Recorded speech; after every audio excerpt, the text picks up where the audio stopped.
Hola,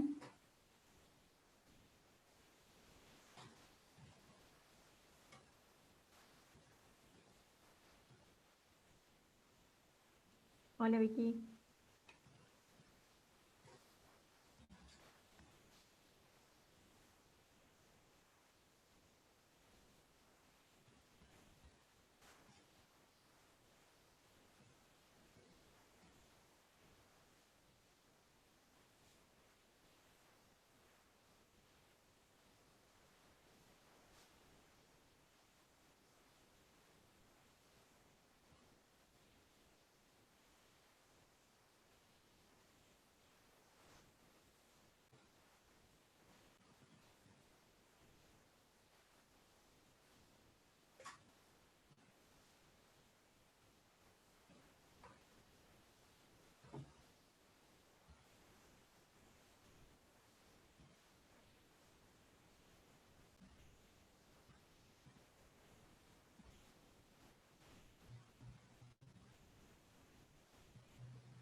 ¿quieren que empecemos en 4 minutitos?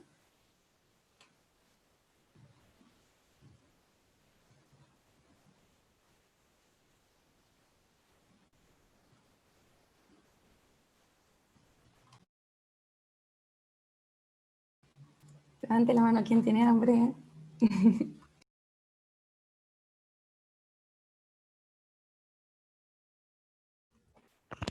Sí, hasta las y 40 Vicky, y si no, larga. Dale, de una.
¿Quieren que comencemos?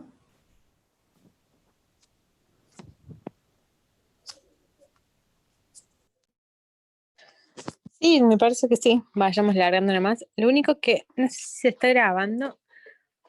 Un segundito que te pido a Cristian a ver si te pone a vos, Vicky, como anfitriona. Un segundo.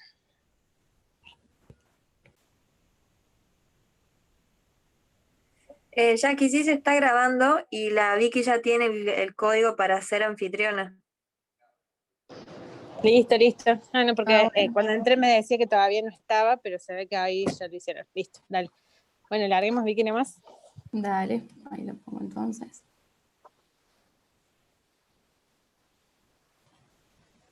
Bien.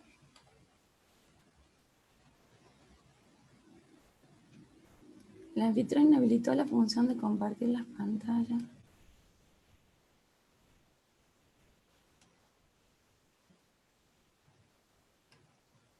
El anfitrión inhabilitó la función de compartir las pantallas de los participantes, me pone.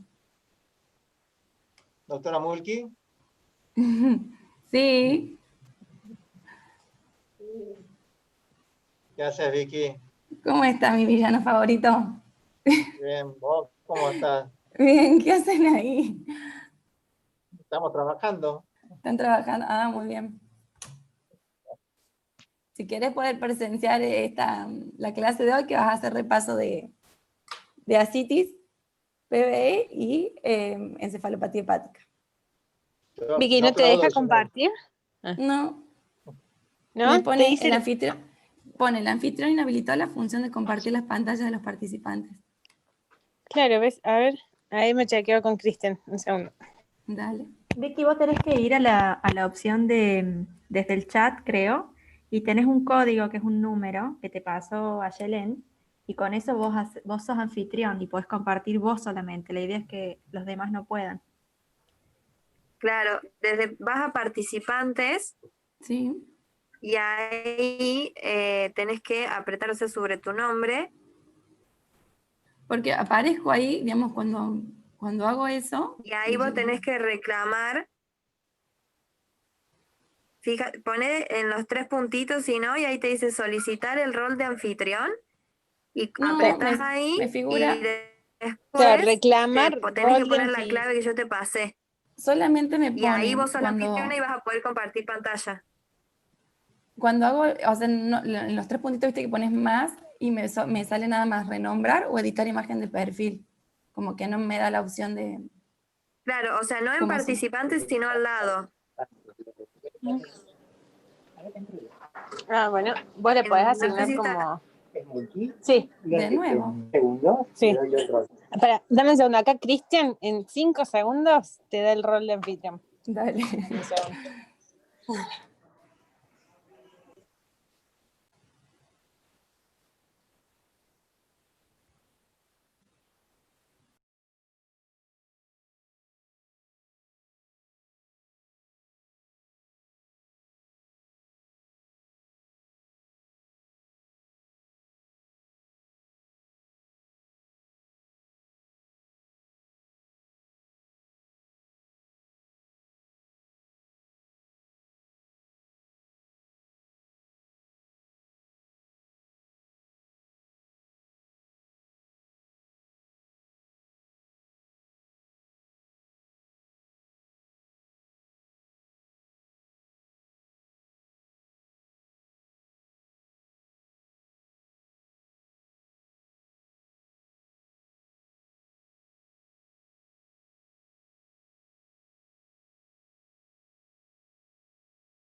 No ocurrió nada todavía.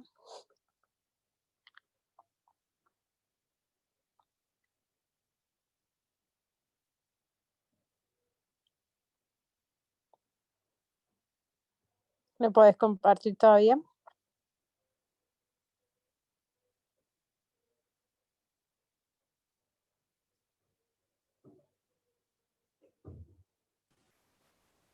bien, pero...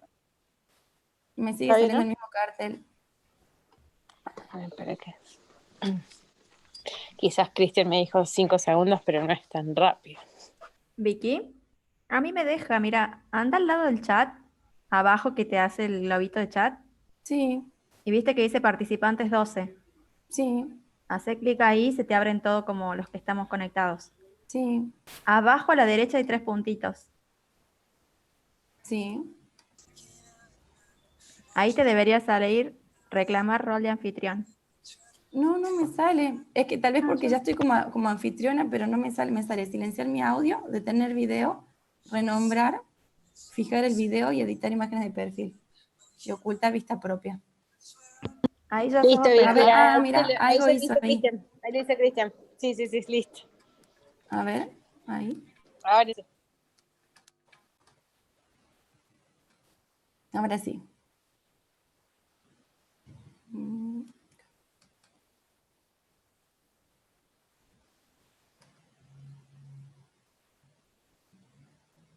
Bueno, ¿me escuchan? Voy a sacar la cámara así para que tenga buena señal porque hay veces que se corta un poco.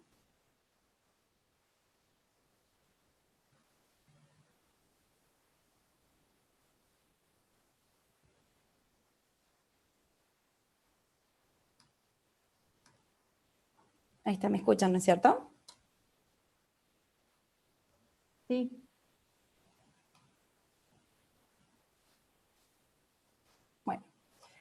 Bueno, vamos a ver entonces la clase que preparé para hoy es ver cirrosis descompensada, un manejo clínico. Para modo de introducción, sabemos que la cirrosis descompensada es una enfermedad sistémica con disfunción multiorgánica, en donde su historia natural suele iniciar con un curso silente y asintomático. A medida que va aumentando la presión portal, esto va alterando la función hepatocitaria y lo que va a llevar a cabo una descompensación de varios lados y que va a afectar todos los órganos. La transición desde una cirrosis compensada a una descompensada ocurre con una tasa de un 5 o un 7% por año en los pacientes que tienen cirrosis. Y dentro de la historia natural tenemos varios estadios. El estadio 1 se caracteriza por no tener varices ni ascitis. Tenemos una cirrosis, una afectación hepática, donde el riesgo de la mortalidad es muy baja, es del 1%, pero tiene un riesgo de progresar a un estadio 2 de un 7%. En el estadio 2 se caracteriza por tener varices, pero sin ascitis, y en este caso ya empieza a aumentar la mortalidad en el transcurso del año. Cuando ya tenemos un estadio 3, quiere decir que encontramos varices esofágicas, que pueden también ser gástricas, pero son las menos frecuentes, y puede estar asociado a una ascitis. Esto aumenta la mortalidad un 20% y tiene un riesgo de progresar a un estadio 4 a un casi de un 7.6%, en donde ya se manifiesta con hemorragia digestiva varicial y ascitis, teniendo una mortalidad en un año de un 57%. Para entender bien todo las distintas complicaciones que tenemos, la cirrosis descompensada, es fundamental saber todo lo que es la fisiopatogenia que desencadena esta disfunción justamente. Cuando tenemos cirrosis, hay un aumento de la presión portal, lo que va a llevar a una vasodilatación periférica, y esto va a llevar, acarreado, una dilatación principalmente en el sector esplácnico, en toda la vasculatura esplácnica, que va a disminuir lo que es la volemia efectiva. Esto, a largo tiempo, va a llevar una afectación también a nivel intestinal, con una lesión en la mucosa de la barrera intestinal, lo que va a aumentar lo que son cambios locales de la microbiota, y al haber lesión en la mucosa, aumenta la translocación bacteriana. Al haber translocación bacteriana y también de fragmentos o sustancias de las bacterias, va a haber una inflamación local que aumenta todos los mediadores vasodilatadores como el óxido nítrico, prostaglandinas, bradiquininas, entre otros, que va a llevar a una vasodilatación arterial esplácnica nuevamente, reforzando la hipotensión arterial. Esta hipotensión arterial lo que va a hacer es, va a actuar a nivel de los vasoreceptores a nivel cardíaco y va a aumentar como respuesta el inotropismo y el cronotropismo, y estimulando todo el eje hipotálamo hipoficiario adrenal en manera de respuesta.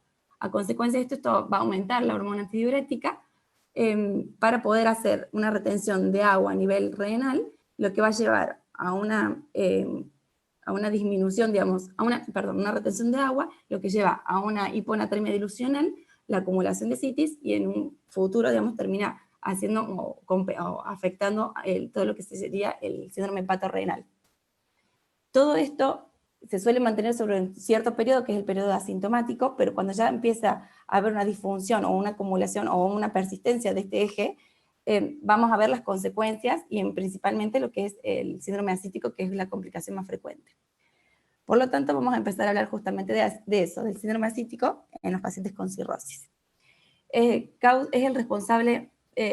cirrosis, perdón, es el responsable del 80% de los casos con ascitis, pero tenemos que saber y tener en cuenta que hay otras causas también, como pueden ser el cáncer, la insuficiencia cardíaca, la tuberculosis, los pacientes que están en diálisis, la enfermedad pancreática, principalmente como complicación de una pancreatitis, y entre otras. La complicación, se desarrolla entre un 5 y un 10% de todos los pacientes con cirrosis compensada por año, y es un mal pronóstico. Tiene una supervivencia a 5 años de un 30% en los pacientes que tienen cirrosis en comparación de los que no tienen, que es de un 80%. Y la mortalidad a un año aumenta al 40% y a los 2 años a un 50%, es decir, tiene una alta mortalidad. Hay además predictores independientes de mortalidad, que son la hiponatremia asociada a la ascitis, la presión arterial baja, disminución del filtrado glomerular y una baja excreción de sodio a nivel renal. Por lo tanto, todos los pacientes con ascitis deberían ser considerados para una valoración de trasplante hepático, justamente por esta alta mortalidad que tienen. La clasificación según la cantidad de líquido que tiene la cavidad peritoneal se divide en 3 grados. El grado leve, que se suele diagnosticar solamente por ecografía, un grado moderado, que ya es manifiesto al examen físico y suele generar por ahí distensión abdominal. Y el grado 3, que ya es cuando tenemos una distensión muy marcada, puede ser cuando tenemos el abdomen a tensión, que ese ya es, objetivado a simple vista. Una ascitis no complicada se define cuando no está infectada, cuando no es refractaria y cuando no está asociada a un síndrome hepatorrenal. Y la ascitis recurrente es cuando hay más de 3 o más ocasiones de recurrencia, digamos, en un periodo de 12 meses, a pesar de un tratamiento médico, que sería la restricción de sodio en la dieta y dosis adecuadas de diuréticos. Para el diagnóstico es fundamental hacer una evaluación inicial del paciente, evaluar la historia, hacer un examen físico, una ecografía, el laboratorio para ver la función hepática y renal, los electrolíticos, todos los iones serían, tanto séricos como urinarios, y un análisis del líquido ascítico. ¿Qué es importante analizar en el líquido ascítico? Hay que ver siempre el recuento celular con la diferenciación, es el recuento celular con diferenciación celular para ver principalmente los neutrófilos. El cultivo no es fundamental, pero sí es bueno, sobre todo para, para dirigir el tratamiento, o hacer un tratamiento dirigido ante el caso que sea positivo para una PB. Ver las proteínas totales y albúminas, esto nos va a ayudar, la albúmina para sacar el gasa, y las proteínas totales también nos ayudan para identificar los pacientes que tienen mayor riesgo de PBE. ¿Quiénes serían esos? Son los pacientes que tienen menor de 1.5 gramos de decilitro de proteínas totales en el líquido. Y la citología nos va a ayudar para evaluar o diferenciar cuando la ascitis es maligna o no. Lo que es acá importante saber que tal vez no está claro en los sets de los hospitales, tanto del Ferreira como del privado, es que para pedir citología, uno cuando toma muestra de líquido ascítico, tiene que ponerlo en un tubito, cualquiera, pueden ser los de tapa azul, y tienen que ir con 50% de alcohol, no diluido, digamos, el alcohol común, y el otro 50% es del líquido ascítico. Esa es la forma correcta de mandar el estudio de citología, anatomía patológica. Y ¿cuándo estaría indicado la parasíntesis diagnóstica? Serían todos los pacientes que inician con ascitis grado 2 o 3, y en los pacientes que tienen cirrosis y se internan por cualquier causa de descompensación. Para su manejo, en el grado 1, que dijimos que es el que solamente se puede detectar por ecografía, no hay datos claros sobre el tratamiento, si realmente va a modificar la evolución de la enfermedad o no, pero podría uno instaurar diuréticos, pero no está comprobado.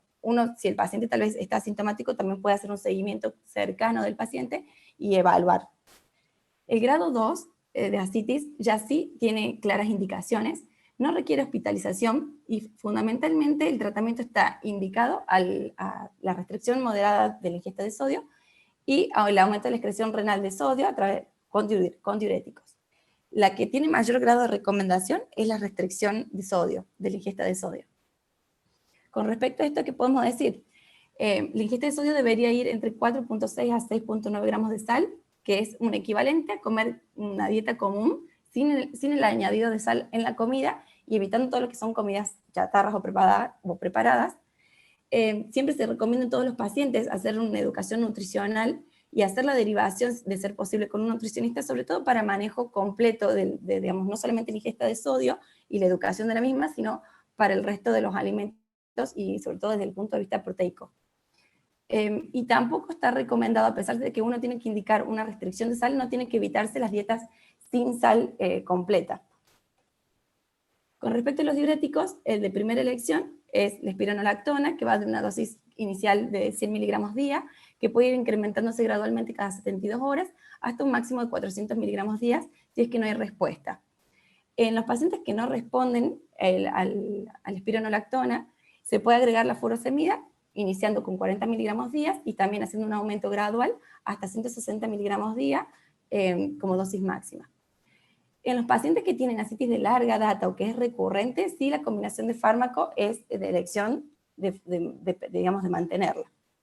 Con respecto al seguimiento, los pacientes, uno los tiene que seguir digamos, a través del peso, que es como controlamos la sobrecarga hídrica, y está recomendado en que el descenso sea de un 0,5 kilo por día en pacientes que no tienen edemas periféricos y de 1 kilo por día en los pacientes que sí tienen.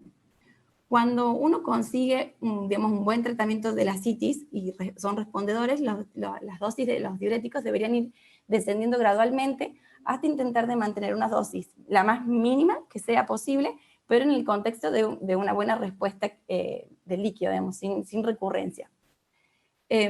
Siempre hay que tener en cuenta que los diuréticos están acompañados, digamos, de complicaciones, entre esos el fallo renal, la encefalopatía hepática y los calambres musculares son, digamos, las causas más importantes y lo que nos va a llevar a suspender los diuréticos. Y también otra indicación de suspender serían hipocalemias o hipocalcemias, digamos, marcadas. Y también hay veces que cuando los calambres musculares son muy intensos, uno podría suspender los diuréticos, pero también estaría en este caso indicada la infusión de albúmina o la administración de baclofeno para contrarrestar estos calambres. De no ser posible o de no responder, no queda otra opción que suspender los diuréticos. Con respecto al grado 3 de la ascitis, que es severa, la paracentesis de gran volumen es el tratamiento de elección. En este caso, siempre lo ideal es eliminar o hacer la paracentesis y eliminar la mayor cantidad de líquido posible en una sola sesión, no hacerlo, digamos, de a puchitos, por decirlo de alguna forma. Y las contraindicaciones son, digamos, pocas, pero hay que tenerlas en cuenta, que son pacientes que no cooperan, cuando hay infección en la piel, sobre todo en el sitio de punción, cuando hay embarazo, cuando hay una coagulopatía severa, y cuando la distensión abdominal distensión intestinal severa, lo cual aumenta el riesgo de perforación intestinal. De todas formas, es muy, muy baja el riesgo de complicación, y aún así, si uno tiene en cuenta estos pacientes, cuando tienen un grado de ascitis 3, claramente su patología basal está, digamos, ya es una cirrosis muy avanzada, en donde suelen tener un gran trastorno o alteración del RIM, principalmente suelen tener un RIM mayor a 1.5 o tener una plaquetopenia marcada, a veces teniendo plaquetas menores de 50.000, y aún así, a pesar de tener estos parámetros de coagulación alterados, no estaría contraindicada la paracentesis. Sí está en debate, o depende de cada centro, se evalúa en qué circunstancia uno podría hacer la transfusión de plasma, por ejemplo, o plaquetas, pero no está clara la indicación. Y hay estudios que han evaluado, digamos, el riesgo de complicación y se estima más o menos que el riesgo de sangrado, que sería la complicación que podría haber en la paracentesis en estas circunstancias, es de 1 cada más o menos 124 punciones, o sea que es muy bajita. Todas las paracentesis de gran volumen deberían ir acompañado de la infusión de albúmina, la albúmina es el expansor, digamos, de elección en comparación con otros expansores de plasma, y se indica a partir de la extracción de los 5 litros de ascitis, y cuando son menores podría ayudar, pero no es, la indicación o sea, no es una recomendación fehaciente. Y muchas veces es necesario tener en cuenta o hacer digamos, siempre el diagnóstico diferencial, o que no tenga una PBA asociada a la ascitis. Como dije anteriormente, bueno, la ascitis refractaria, ¿qué sería? Es la ascitis que no puede movilizarse, o que tiene una recurrencia temprana a pesar de una paracentesis, o que no puede prevenirse después de un tratamiento médico. Puede dividirse de dos formas la ascitis refractaria. Puede ser la que es resistente a diuréticos, que es cuando hay una falta de respuesta digamos, al tratamiento de la restricción de sodio del diurético, o cuando es intratable con el diurético. Quiere decir que cuando uno inicia ese tratamiento, se inician complicaciones que impiden el uso del aumento de los diuréticos, lo cual no puede llegarse a las dosis máximas deseables para tratarlo. Por lo tanto, se define como ascitis refractaria. En estos pacientes, bueno, uno tiene que tener una terapia diurética intensiva y al menos controlarlo durante la primera semana, tener una restricción de dieta libre de sal de al menos, digamos, de 90 milimoles por día, que es lo que habíamos hablado previamente, y cuando se define falta de respuesta, cuando hay una pérdida de peso menor a 0,8 kilos durante 4 días seguidos, y una producción de orina que es menor que la ingesta de sodio. La recurrencia, tanto de grado 2 o grado 3, dentro de las 4 semanas, al inicio de la movilización, que sería el inicio de diuréticos, y tenemos que tener en cuenta las complicaciones inducidas por diuréticos.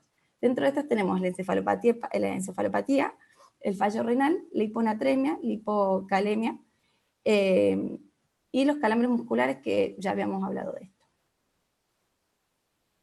Cuando hay refractariedad es un signo de mal pronóstico, y la sobrevida de estos pacientes es de 6 meses, por lo tanto también hay que tenerlo en cuenta al momento de evaluar el trasplante hepático. Obviamente que en todos los centros donde no tengan trasplante hepático, el paciente debería ser referido a un centro de mayor complejidad. Con respecto al tratamiento de la ascitis refractaria, tenemos que también es la paracentesis de gran volumen, como si fuese una ascitis grado 3, sumado a la albúmina, pero en estos casos los diuréticos se deberían discontinuar y solamente se deben considerar si mantiene una buena natriuresis. De lo contrario, no generarían beneficios, porque al ser recurrente quiere decir que el paciente no ha respondido a los diuréticos y tiene más riesgo de tener complicaciones por los diuréticos que al mismo tratamiento. Los beta bloqueantes, su uso es controvertido, y lo que uno debería evitarse son dosis máximas, sobre todo el propanolol, teniendo dosis mayores a 80 miligramos día, ya sería perjudicial. Y podría uno reevaluar en los pacientes que tienen una necesidad de paracentesis repetida en el tiempo, como altera la calidad de vida de los pacientes, y también trae aparejado complicaciones, sobre todo lo que es el síndrome, digamos, de contracción del volumen plasmático. Uno podría pensar en estos pacientes o evaluar la colocación de TIPS. Esto, si bien mejora la supervivencia y tiene mejor control de la ascitis, hay que tenerlo en cuenta, sobre todo porque la principal complicación que tiene es la encefalopatía hepática, y es muy alta la frecuencia que se da en un 50% de los pacientes en los cuales se los realiza. Por lo tanto, uno tiene que hacer bien una disquisición antes de indicar esta terapia como tratamiento definitivo de ascitis, ¿no? Y dos palabritas con respecto al hidrotórax hepático, que es la acumulación del trasudado en el espacio pleural, en ausencia de una enfermedad cardíaca pulmonar pleural, y está asociado con un mal pronóstico, con una supervivencia media que va de 8 a 12 meses aproximadamente. Su diagnóstico se da, bueno, obviamente que va a ir acompañado de una clínica de derrame pleural, y siempre hay que excluir otras enfermedades. El tratamiento suele requerir lo que es la paracentesis, sería tratamiento de la ascitis, junto con la toracocentesis, en donde la toracocentesis nos va a ayudar a diagnosticar, evaluar primero el líquido, descartar que no haya una infección o un empedema asociado, y evaluar también las características del líquido. ¿Por qué se genera el hidrotórax hepático? En realidad se da consecuencia de unas alteraciones en el diafragma, hay como unas pequeñas aperturas que al haber en la inspiración hay una presión negativa dentro de la pleura, lo que lleva acarreado el traspaso del líquido asítico hacia el pulmón.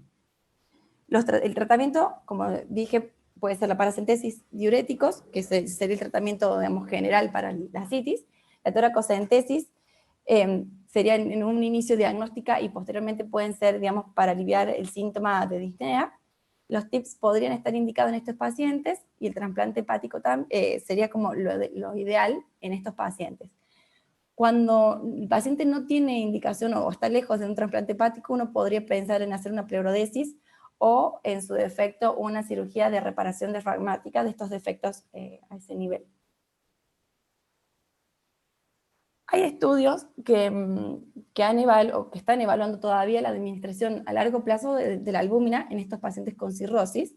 Hay un estudio importante que se llama ANSWER, que fue un ensayo abierto, aleatorizado, multicéntrico, que fue sin fines de lucro, en donde evaluaron 431 pacientes con ascitis no complicada, pero persistente a pesar del tratamiento con diuréticos. Y acá asignaron al azar un tratamiento estándar, que sería el tratamiento médico con restricción de sal, y el tratamiento estándar más albúmina de 40 gramos 2 veces a la semana por 2 semanas y después 40 gramos semanalmente durante 18 meses. Y lo que observaron fue que había un aumento significativo de la supervivencia de estos pacientes con respecto, o sea, los pacientes que recibían albúmina tenían un aumento de la supervivencia en comparación de los que tenían el tratamiento estándar, y con una reducción de la mortalidad de hasta un 38%. También vieron que reducían la necesidad de paracentesis y de hasta un 50%, y también había mejorado lo que son la incidencia acumulada de las complicaciones de la cirrosis, teniendo todo beneficio del tratamiento con albúmina. Ellos a su vez evaluaron que tenían menores hospitalizaciones estos pacientes y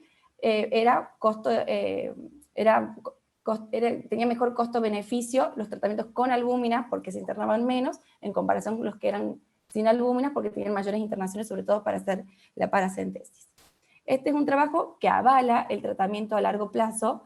El tratamiento sería crónico a largo plazo en los pacientes con ascitis, pero por otro lado, posterior a ese trabajo se realizó otro que se llama MATCH, que fue un ensayo clínico controlado que incluyó 173 pacientes con cirrosis descompensada, pero estos pacientes estaban en lista de trasplante hepático. Aquí fueron aleatorizados el tratamiento estándar con albúmina más midodrina versus un tratamiento estándar con placebo. En este tratamiento, ellos lo que no vieron es que había diferencia significativa en todo lo que es la cascada, digamos, y la formación de ascitis, y no había tampoco diferencias en las complicaciones posteriores o futuras, ni tampoco de la mortalidad. Entonces tenemos, básicamente, en la actualidad hay estos dos grandes estudios, o son los dos más grandes que existen, o los más importantes, en donde uno avala la utilización de albúmina a largo plazo y el otro la contradice. Por lo tanto, hoy por hoy no está indicada la albúmina, pero sí sigue siendo algo que está en estudio y siguen evaluando, sobre todo por los mecanismos que tiene, o digamos, las capacidades que tiene la albúmina a distintos niveles, no solamente, digamos, a nivel intravascular, sino, que ya lo voy a hablar un poquito más adelante, sino a varios niveles que tienen un beneficio en los pacientes con cirrosis. Perdón. Bueno, eso con respecto a ascitis. Vamos a infecciones. Con respecto a las infecciones en los pacientes con cirrosis, sabemos que la peritonitis bacteriana espontánea es la principal o la más conocida, es la fundamental. Se define que hay una infección bacteriana en líquido acítico cuando tenemos una infección de líquido que se da a consecuencia de una translocación bacteriana. Su prevalencia de los pacientes van de 1.5 a 3.5, los pacientes ambulatorios, y hasta un 10% de los pacientes hospitalizados. Su pronóstico también aumenta la mortalidad, y si bien cuando hay diagnósticos tempranos mejora la supervivencia con el uso de antibióticos. Los factores que predisponen la PB son múltiples y tienen relación con la disfunción hepática, con la derivación portosistémica, una disbiosis intestinal, una bilirrubina aumentada y una disfunción inmune que está asociada a la cirrosis. Y su presentación clínica es variable, puede ir asintomática en pacientes ambulatorios o presentarse con síntomas y signos. Entre esos el dolor abdominal, el dolor a la descompresión abdominal, vómitos, diarrea y a veces fiebre puede manifestarse. También puede haber signos de inflamación sistémica como hipertermia, escalofríos, leucocitosis o leucopenia, o empeoramiento de la función hepática, shock, fallo renal o sangrado digestivo. Para el diagnóstico tenemos que hacer una paracentesis y está indicado en todos los pacientes con cirrosis y que tengan ascitis, que sea un ingreso al ingreso del hospital por cualquier motivo, o en los pacientes que tengan sangrado digestivo, shock, cualquier signo de inflamación o, digamos, de CIRS, sería empeoramiento de la función hepática o renal y encefalopatía hepática. Cuando se diagnostica es cuando hay un recuento de neutrófilos en el líquido acítico mayor a 250 por milímetros cúbicos, y el cultivo, digamos, muchas veces, no siempre nos va a dar positivo, pero como dije anteriormente, es bueno sobre todo para hacer el aislamiento, si se logra hacer el aislamiento de un germen, hacer un tratamiento dirigido con los antibióticos. Esperen un segundito.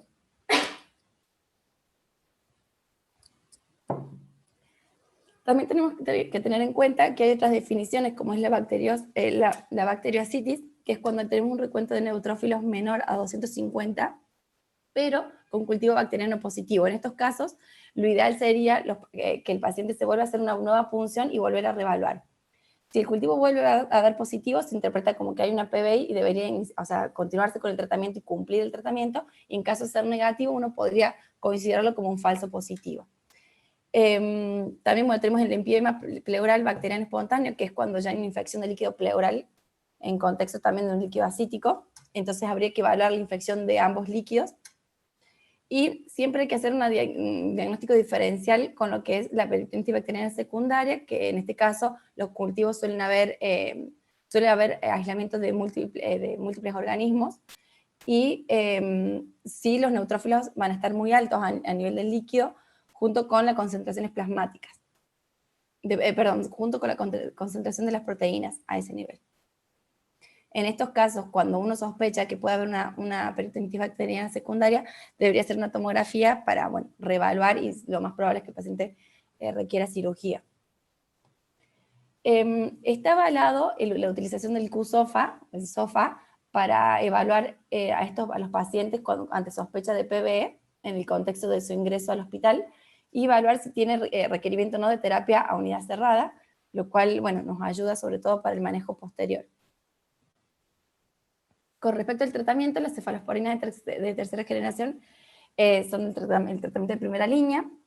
Cuando hay resistencia, uno tiene siempre que evaluar la resistencia a los antibióticos cuando está asociada a cada hospital o nosocomio, o si el paciente también está en un contexto de una asistencia sanitaria, como por ejemplo los pacientes que están en diálisis. Por lo tanto, uno debería cubrir tal vez las PBs con piperatazo en caso de áreas con baja prevalencia de bacterias resistentes, carbapenem, sobre todo lo que es el imipenem, en donde hay productores de BLE, o agregar a un carbapenem un glucopéptido, daptomicina o linezolid, en áreas que tienen alta prevalencia de los gérmenes multiresistentes. Está controvertido, es discutido si uno debería hacer una segunda paracentesis a las 48 horas del inicio del tratamiento. Uno debería realizarlo cuando sospecha que no hay mejoría clínica del paciente, o cuando uno sospecha que podría tener resistencia, también para evaluar sobre todo los neutrófilos en el líquido acítico y ver el descenso de los mismos de al menos un 25% a las 48 horas. Con respecto al tratamiento de la PB y la albúmina, está demostrado que disminuye significativamente el síndrome hepatorenal, sobre todo el tipo 1, y la mortalidad. Por lo tanto, está recomendado desde el momento del diagnóstico hacer una infusión de 1,5 gramos por kilo de albúmina y repetir una dosis de 1 gramo kilo a las 72 horas, que serían a los 3 días. Esto es lo que les hablaba hace un ratito, que la albúmina tiene muchas muchas funciones, no solamente desde el punto de vista oncótico, digamos, sino también se ha demostrado, o hay muchos estudios que han demostrado que tienen puede utilizarse no solamente como expansor, sino como un depurador pleotrópico, una molécula antioxidante y inmunomoduladora por la composición que tiene, tiene varios sitios de unión con otras sustancias que ayuda primero a purificar, digamos, tóxicos, y por otro lado a disminuir todo lo que son, lo que es el pH o, no me sale la palabra, bueno, como son tipo tóxicos, entonces de esa forma la albúmina no solamente mejora, digamos, responde como expansor, sino también como inmunomodulador. Acá, digamos, este año se publicó un trabajo que justamente evalúa todo el compromiso que tiene, y lo que se evalúa es que estos pacientes, sobre todo estaría muy indicado, o la idea de indicar la albúmina sería cuando están asociados a la cirrosis, asociados a un fallo renal agudo en un paciente con enfermedad hepática crónica. En esta tabla podemos ver que los pacientes controlados, que eran pacientes sanos, en comparación con pacientes con cirrosis sin lo que sería acute un chronic liver failure, sería como el daño renal agudo en estos pacientes, y con daño renal había un aumento significativo de todos los parámetros inflamatorios que se da de forma recurrente o persistente en estos pacientes, lo cual lleva aparejado a un aumento de la mortalidad. Volviendo al tratamiento de profilaxis primaria, tenemos la norfloxacina a una dosis de 400 miligramos día. Esto estaría indicado en los pacientes que tienen una puntuación de Child-Pugh de mayor o igual a 9, o un nivel de bilirrubina sérica mayor a 3 miligramos decilitros, cuando hay una función renal deteriorada o una hiponatremia severa, o cuando hay proteínas en el líquido acítico que es inferior a 1.5 gramos litro.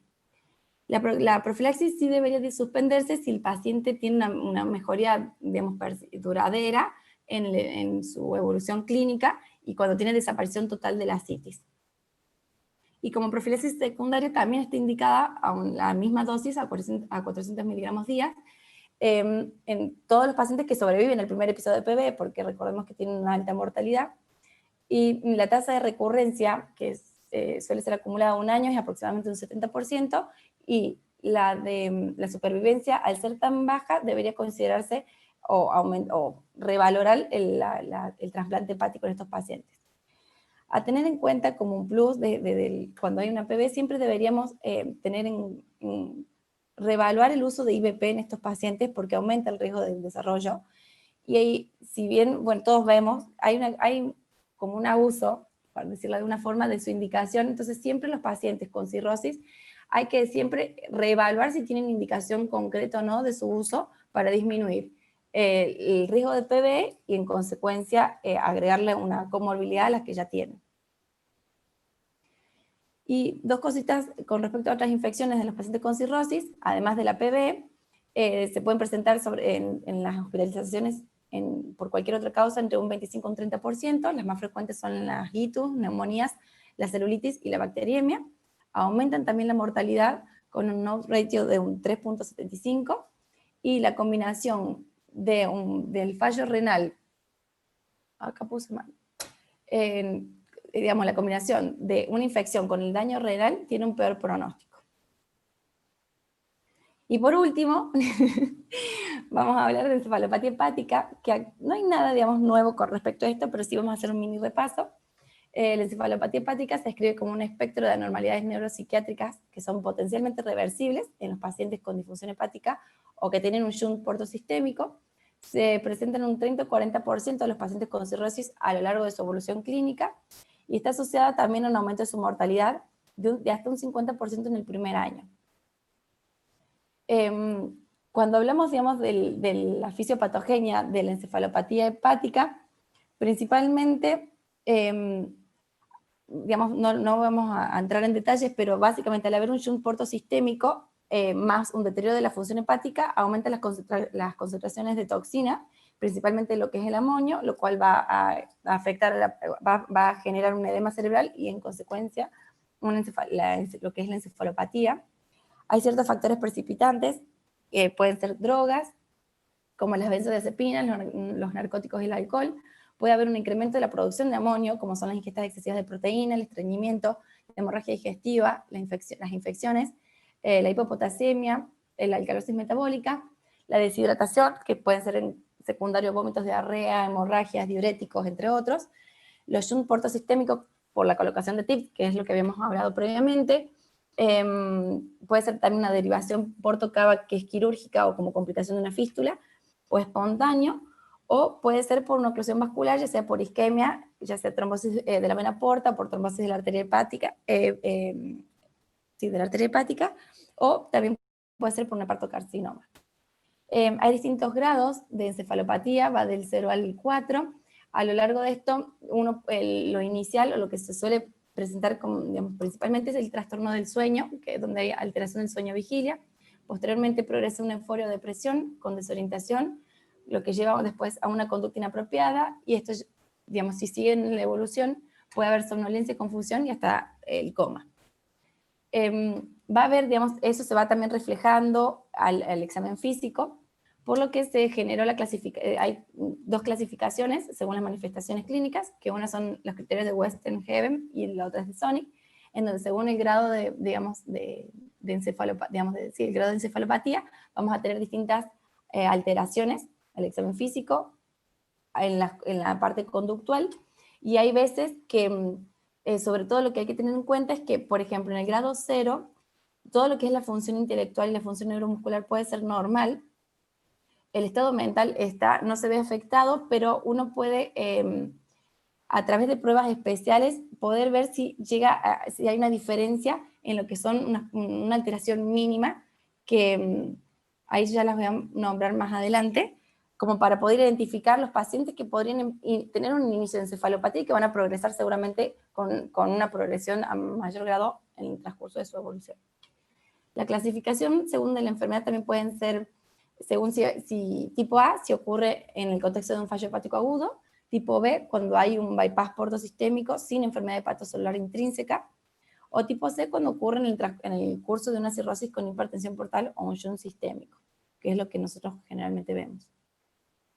También se puede clasificar según el curso clínico si es episódica, recurrente o persistente, o si hay precipitantes o no.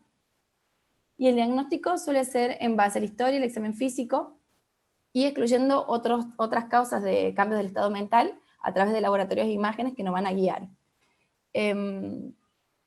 Está el Psychometric Hepatic Score, que es un conjunto de estudios que se hacen, es una batería cognitiva justamente, que se le realiza al paciente para detectar principalmente cuando hay encefalopatía hepática mínima. Dentro de estos estudios se incluye la prueba del rastreo de línea, que acá el paciente debe seguir la línea del semicírculo y se va evaluando cómo él dibuja. Está la prueba de dígitos y símbolos, donde los pacientes tendrán que identificar y copiar. El Serial Dotting Test, que en este test lo que uno tiene que solicitar al paciente es que vaya pintando los círculos, todos los círculos, y uno lo va haciendo un conteo del tiempo y lo tiene que hacer en el tiempo más rápido posible. Y por último, es este Number Connection Test tipo A y B, son números que acá no sé si se llegan a ver, son todos circulitos con números que lo que el paciente tiene que hacer es conectarlos, en forma, digamos, cómo van siguiendo del 1 al 13, creo que van más o menos, o 14 aproximadamente, y se evalúa. Estos test en conjunto va a marcar si el paciente tiene una encefalopatía hepática mínima, y a partir de ahí el paciente sí va a tener un control mucho más estricto en comparación con alguien que no lo tenga, desde el punto de vista neurológico. Esto lo suelen hacer los neurólogos. Hay métodos complementarios que ayudan también para el diagnóstico. En el electroencefalograma lo que se puede ver es desaparición del ritmo alfa, disminución de la frecuencia bilateral y sincrónica, y ondas trifásicas, y en las imágenes la TAC de cerebro nos va a ayudar a excluir otras causas como hematoma subdural o traumas, y la resonancia, que es mejor para detectar sobre todo el edema en comparación con la TAC. Se puede ver también unos depósitos de manganeso, que son unas hiperdensidades que se ven en los ganglios basales del cerebro. Y con respecto al tratamiento, y para terminar, la verdad que no ha cambiado nada, digamos, desde el 2014, sigue siendo exactamente lo mismo. y sería corrección de los factores precipitantes, que eso es lo principal. Está indicada el uso de la lactulosa, que va a ir de 40 a 90 gramos días, en 2 a 3 tomas, para conseguir unas deposiciones, 2 a 3 deposiciones diarias. Los antibióticos, que sería la rifaximina, a una dosis de 200 miligramos cada 6 horas, con un máximo de 400 cada 8. Una dieta con proteínas y vegetales, para aumentar, digamos, las deposiciones principalmente. Y en los pacientes que tengan una encefalopatía hepática muy severa o el coma, obviamente que va a estar indicada la restricción de la ingesta oral. Y nada más. Perdón por cansarlos.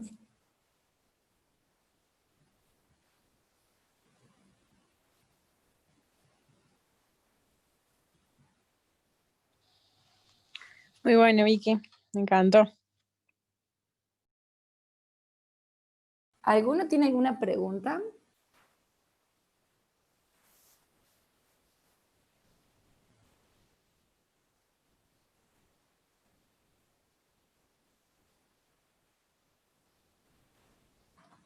Bueno. No, me pareció interesante Marco. esto de la espironolactona, ¿no? De que antes, como que hasta no hace mucho le poníamos siempre las dos cosas juntas, y últimamente veíamos que ustedes o Hepato le empezaba la espiro primero, y ahí, bueno, nos habían contado ya que había cambiado esto, de que empiezan con espironolactona para la ascitis. Claro. Sí, viste que eso siempre lo teníamos, para que me voy a poner el video así no queda tan... Antes nosotros siempre hacíamos la relación, siempre usábamos espiro y furo desde el inicio y eran continuas, pero actualmente va a depender del grado y en realidad lo utilizan si no responde con la espironolactona en dosis inicial o cuando ya son grado 3 o refractaria, digamos.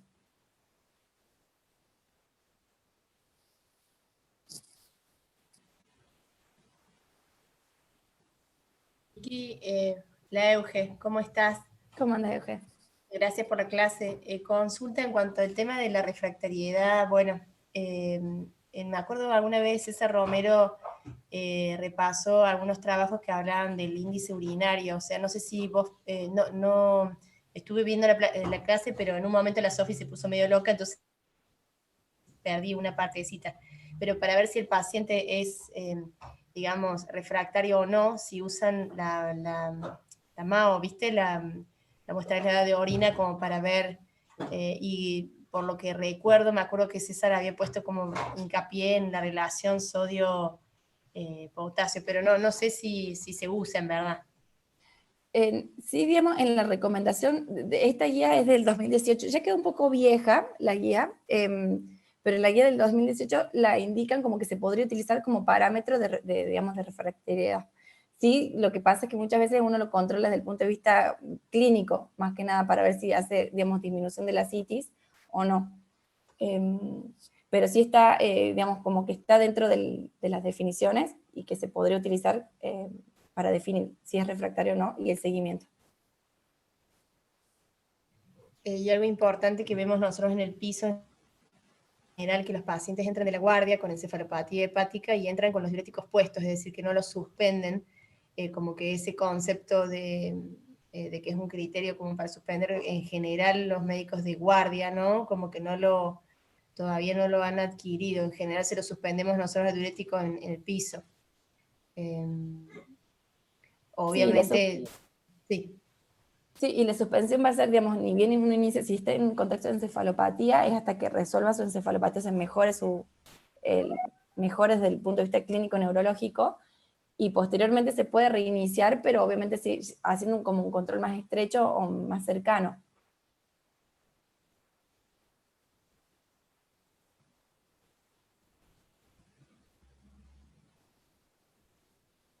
Perdón, y Vicky, la última pregunta, cuando hablaste de hemorragia digestiva, de obviamente descartar PBE cuando en que hay hemorragia digestiva, ¿no es cierto? El paciente obviamente que tiene hemorragia digestiva tiene ascitis. Mi duda es si es una ascitis leve, y igualmente como la profilaxis es lo mismo.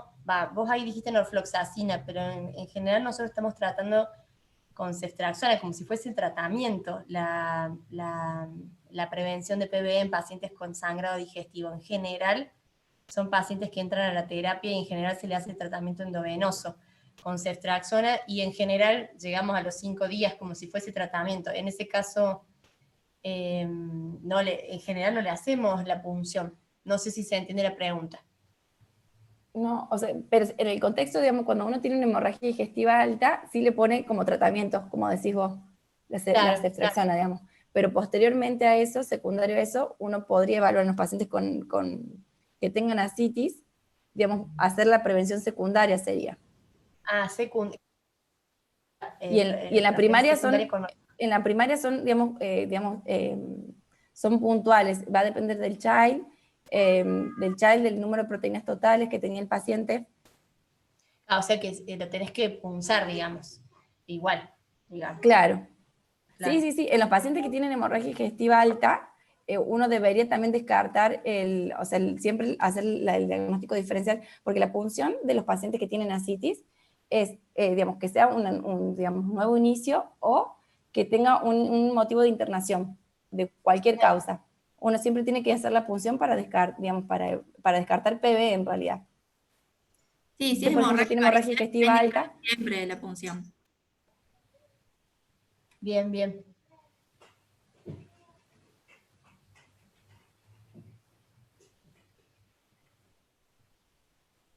bueno, no sé si no hay más preguntas o algún otro comentario, no sé si la vi. Sí, perdón, ¿cómo les va? Me pude conectar tarde también, pero escuché casi todo.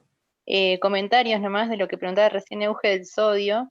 Por lo menos lo que hacemos habitualmente en el consultorio, en la citis refractaria, o en estas ascitis así poco respondedoras y que uno no sabe si es que el paciente no toma la medicación o no responde, a veces medimos sodio urinario y más o menos el sodio urinario te ayuda a pensar qué está haciendo el paciente. Si tiene un sodio de más de 80 en la orina, decís, bueno, este paciente probablemente no esté cumpliendo la dieta hiposódica.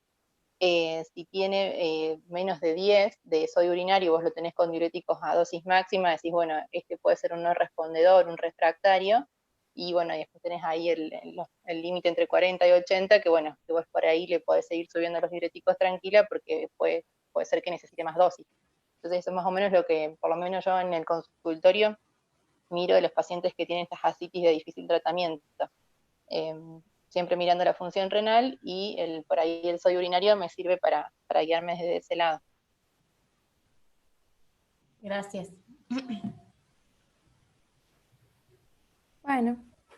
Bueno chicos, vayan a comer todos.